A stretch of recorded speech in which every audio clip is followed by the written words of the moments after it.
அக்ஷய பாத்திரம் அப்படின்னு சொல்லப்படக்கூடிய அந்த ஒரு விஷயம் எப்ப உருவானுச்சு? அதுக்கான சிறப்பு என்னன்னு பார்க்கலாம். என்னன்னு பார்த்தீங்கன்னா, சூதாட்டத்துல தருமர் ஈடுபட்டாரு இல்லையா? அப்போ சகுனியோட சூழ்ச்சினால தான் அவருடைய நாட்ட இழந்தாரு.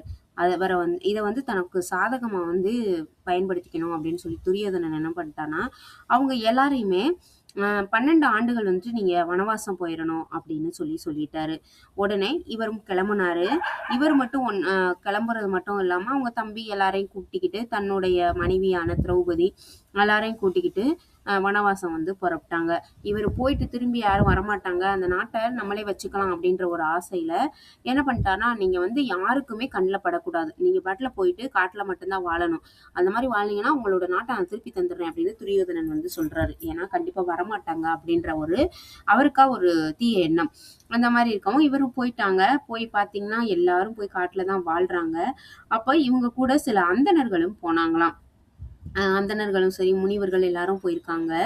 அப்ப என்னன்னு பாத்தீங்கன்னா, போய்கிட்டு இருக்கும்போது இவங்களுக்கு தேவையான விஷயங்கள் எல்லாத்தையுமே அவங்க பண்ணி கொடுக்கணும்னு ஆசைப்படுறாங்க.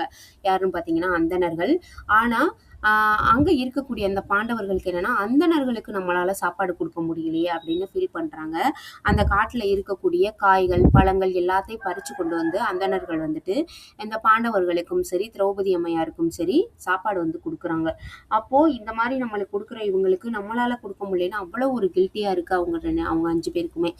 அப்போ என்ன பண்ணிட்டாங்கன்னா, முனிவர் சொல்றாரு, நீங்க சூரிய பகவானை நினைச்சு வேண்டிக்கோங்க. கண்டிப்பா அவர் இதுக்கான ஒரு நல்ல ஒரு மாற்றத்தை கொடுப்பாரு.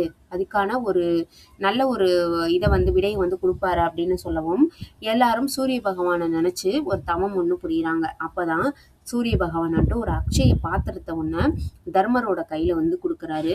இதுல நீங்க ஆசைப்பட்ட விஷயங்கள் எல்லாமே வரும் அப்படின்னு சொல்லிட்டு அந்த பாத்திரத்துல திரௌபதி அம்மையார்கிட்ட கொடுத்த உடனே அந்த பாத்திரத்துல அறுசு வகையான உணவுகள் வர வச்சு திரௌபதி அம்மையார் அந்த அந்தணர்களுக்கு கொடுத்தாங்களாம்.